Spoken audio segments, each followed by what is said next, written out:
So today I'm going to be reading The Merciless by Danielle Vega. Chapter 1. I snag my thumb on the lunch tray's metal edge, and a crescent of blood appears beneath my cuticle. It oozes into the crack surrounding my nail, then spills over to one side, forming a perfect red droplet, almost like a tear. I swear under my breath. The cut stings, but at least I didn't smear blood across my t-shirt. Nothing says, "Be my friend," like serial killer stains on the first day of school. A stack of napkins sits next to the bin of plastic silverware, but the guy in the food line in front of me is blocking it.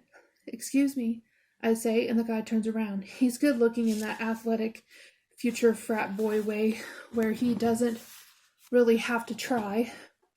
His brown hair sticks up all over, and he wears a loose, wrinkled shirt as if he's just rolled out of bed. Years of being the new girl have helped me perfect my shy half-smile. It's as close as I ever come to flirting. I motion to my bleeding finger. "Can you hand me a napkin?" "Ouch," the guy says, grabbing a few napkins from the stack. His smile beats mine by a few watts, and I blush.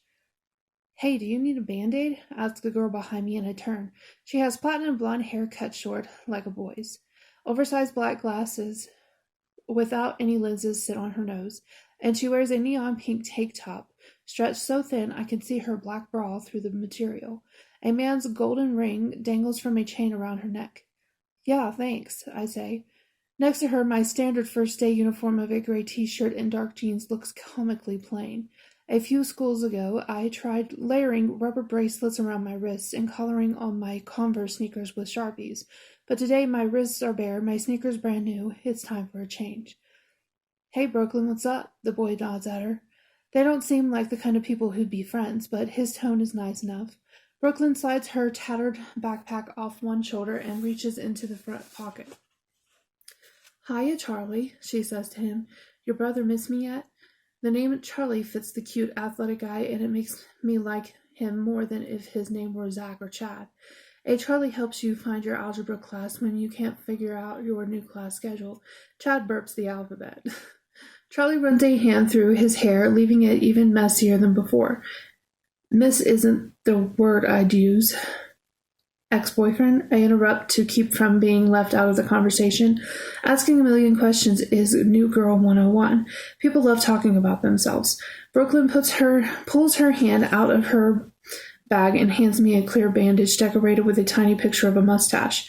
"Ex-boss," she says. "But he'll be begging for me to come back any day now. Hey, cool tat." She points to the crook of my hand where I sketched a serpent wearing a headdress made of feathers. It's called Quetzalcoatl. When I was little, and my mom and I still visited the tiny town where she grew up in Mexico, my grandmother told stories about Quetzalcoatl. Grandmother's too sick to tell the stories anymore, but I sketch the serpent in my journal sometimes, and on my hand, apparently. It's not a real tattoo, I admit, rubbing at the drawing with the palm of my other hand. I'll have to wash it off before my mom sees it. She's never liked grandmother's religious stories. My mom got her U.S. citizenship 5 years ago, and she says grandmother's spooky Mexican folk tales remind her of all the reasons she'd wanted to move away. Just Sharpie. "Oh." Brooklyn sounds disappointed, but Charlie raises an eyebrow and nods in approval. "You drew that? Nice." Before I can respond, a dark-haired girl stops in the middle of the cafeteria and clears her throat. The talking, laughing students around us fall silent as if they've been placed under a spell. "Can I have your attention, everyone?" she asks, even though everyone's already looking at her. A group of 6 or 7 people crowd behind her, all holding bags and cardboard boxes.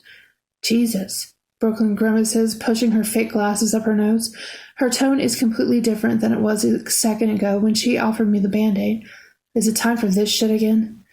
"I'm Riley, as most of you know," the dark-haired girl continues in a clear, peppy voice, "and it's time for the annual school food drive for the St. Michael's Soup Kitchen. I hope this year you'll all help me to do God's work and bring in food for the homeless. Last year alone, we collected over 500 cans. Students around us start to clap. It takes me by surprise, and I join a beat too late. The only time kids at my last school clapped for people was when they tripped and dropped their lunch trays. Behind me, Brooklyn makes a gagging sound. "Come on," Charlie mutters. He'd been clapping with the others, but he breaks off to nudge Brooklyn with his elbow. I bite back a smile. I was wrong. He doesn't really seem like a frat boy after all. Brooklyn makes a gun with her hand and points it at Riley's head, narrowing her eyes. Pew! She whispers, shooting an imaginary bullet. She blows smoke from the tips of her fingers. I raise an eyebrow as I reach past her for a carton of milk. I've hung out with girls like her before, the girls who skip their period to smoke cloves in the bathroom and pierce their ears with safety pins. It's always exciting for a while, but they never become real friends. I usually spend most of my time trying to prove I'm cool enough to hang with them. Still, beggars can't be choosers. So when Brooklyn winks at me and says, "Later," I smile and wave back. Charlie shakes his head as Brooklyn walks away, and a few strands of floppy brown hair fall over his eyes. His arm brushes against mine as he leans over the food counter to grab a fork and napkin. "Don't take Brooklyn seriously," he says, flashing me a half smile. A dimple appears in his cheek. "It's not so bad here, I promise. See you around?" My heart does a little flip inside my chest as he walks away. I've been bouncing around long enough to know my crushes never turn out the way I want them to, but I still manage to fall in love every time I meet a new guy with a great smile. I should have learned by now that high school romance isn't in the cards for me. My mom's been a medical technician for the Army since moving to the States. I'm at a new school every 6 months, like clockwork. This time it's Adams High School in the tiny Army town of Friend, Mississippi. Friend feels like the inside of an oven. The grass is brown. I hear insects buzzing wherever I go, and there are more churches in my neighborhood than grocery stores. I've lived in nicer places, but in the end it always comes down to the people. I hesitate near the cafeteria doors and glance back over my shoulder at Charlie. Heat creeps up my neck. This place has potential. The students at Adams eat lunch outside, so I take my tray through the side door and head toward the bleachers. Adams High is a one-story high building made of cream-colored brick with mud-brown siding. The classrooms are all outdated with peeling linoleum floors and rickety desks. In fact, the only impressive part of the whole school is its football field, a deep green stretch of astroturf surrounded by shiny silver bleachers. Above the bleachers hangs a blue and white sign that reads Adams High Spartans. A Mississippi flag billows in the air next to it. As I look around for a place to sit, a gasp of hot wind blows my curls into my face. I lift a hand to push them away, immediately noticing the smell. It's like milk gone bad or moldy cheese. I take a step toward the bleachers and the smell gets worse. Now it's chicken that's been in the garbage all night, fish left out in the heat. I pull my t-shirt over my nose and make my way under the bleachers. That's when I see it. It's a cat. A dead cat. Skin's been peeled away from the cat's body in strips. Flies buzz around its head and inside its mouth, crawling over its tongue and teeth. Red paint clings to the stiff grass beneath the cat's body, and candles surround it. Cemented to the ground in pools of black wax. It takes a minute for me to see that the paint is in the shape of a star with a black candle at each point, like a ritual. I don't notice that I've started picking at the skin along my cuticles until I feel a sharp stab of pain and look down to see blood pooling around another fingernail. The cat's clouded gray eyes watch me, and the fly's constant buzz fills my ears. "What are you doing?" I whirl around, immediately spotting the dark-haired girl from the cafeteria, Riley. Her brown curls pull around her shoulders in perfect spirals, and her eyebrows start wide and taper to needle-thin points, as if they were drawn with a calligraphy pen. There isn't a single crease in her blue dress. It looks like she never sits down. Riley looks past me, her pale blue eyes finding the skin and body of the cat. One of her eyebrows lifts, but her face remains otherwise unchanged. Gross. There's no inflection in her voice.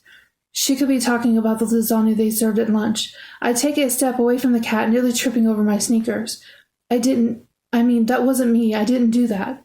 Riley turns her eyes on me. They're so pale they change her entire face, making her dark hair and brows seem severe. If I were going to paint her, I'd have to use watercolors, only a drop of cerulean for her eyes, keeping them as light as possible. Of course you didn't. She glances down at the cat and shudders. You're new, right, Sophia? Yeah, I say, surprised she knows my name. Riley. She points to herself and her eyes grow several degrees warmer. This is disgusting. I'm impressed you didn't hurl. Me too. I wrinkle my nose, though I'm not sure I'm past the hurling stage yet. Right. Let's get out of here. Riley slides her arm around my shoulder and turns me away from the cat. Come sit with me and my friends today. She pulls me out from under the bleachers without waiting for an answer, which is probably a good thing because for once I don't know what to say. Girls I've known who look like Riley don't make friends with a new kid. It's a law of nature. Earth revolves around the sun, summer follows spring, and pretty popular girls form cliques that are harder to break into than a bank vault. If attending 7 schools in 5 years has taught me anything, that's it. But Riley seemed genuine when she made her charity announcement in the cafeteria. Maybe she's different. Maybe friend will live up to its name. We have the best spot for lunch, Riley explains. A few people smile and wave as we climb past them, and though Riley smiles back, she makes no move to stop and sit. You can see everything that happens. Cool, I say. Riley steers us over to where only 2 other girls are sitting. Girls, this is Sophia. Sophia, this is Alexis. Riley points to a girl wearing all white skirt, white tank top, white sweater. Her pale blonde hair is long enough for her to sit on, and she has a full round face and wide eyes. Hey there, Alexis says, her voice carrying the hint of a southern accent. And this is Grace. Riley motions to a girl with velvety chocolate skin and braided hair that she's twisted into a complicated-looking bun at the nape of her neck. Nice tie, I say, pointing to the polka dot bow tie Grace is wearing as a necklace. Grace's lips part in a smile that's all teeth. Thanks. They're all the rage in Chicago. Grace is bringing culture to Mississippi, Alexis adds. Are you from Chicago? I ask, sitting down on the bleachers next to them. My dad was transferred here 2 years ago. Grace says, You ever been?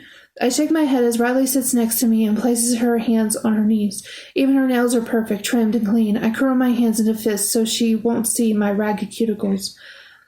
You'll never guess what Soph and I found under the bleachers. Soph? The way Riley says my name is so personal and friendly that I have to bite back a smile. Alexis and Grace lean forward, and Riley grins, a conspiratorial look on her face. She speaks in a whisper. A skinned cat. That's a joke, right? Alexis asks, fumbling with the lace at the edge of her skirt. With her long hair and wide eyes, she looks like a Disney princess come to life. Riley makes a cross over her heart. Honest, I bet this is grounds for expulsion. Grace shudders, nervously tapping a red Converse sneaker against the back of the bleacher in front of her. They've got to at least suspend her. That's disgusting. Wait, I frown. You know who killed the cat? Grace, Alexis, and Riley share a look I can't interpret. It's like they're trying to figure out if I can be trusted. You know that girl you were talking to in the cafeteria? Riley asks, smoothing a curl behind one ear. Brooklyn? I ask, surprised. I didn't realize Riley saw me talking to Brooklyn. Right, Brooklyn. She can be a little strange. Strange how? I ask when Riley doesn't specify. Skinning a cat isn't strange, it's criminal. Alexis scoots forward and one of her knees bumps against mine. There are rumors about Brooklyn, she says. And since you're going to this school, you should probably know about them. They're intense. Rumors? Last year, she did a seance in the girls' locker room, Alexis continues. Her southern accent gets heavier as she tells the story, and I get the feeling she's playing it up for effect. I was in there the next day. The floor was all black, like it'd been burned, and the entire place smelled like sage. Or something, Grace adds, and Riley giggles. And earlier this year, a bunch of girls heard her chanting in the back of algebra class. Alexis finishes, It's weird. Weird, I repeat.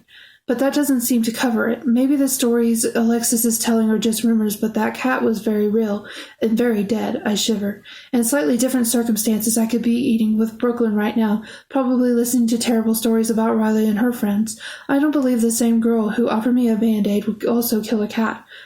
And there's what happened last year, Riley adds, with Mr. Willis. Before she can finish, a scream rolls off the football field. I jump up, jerking my head around to search for the screamer, but then the sound dissolves into laughter and fades away.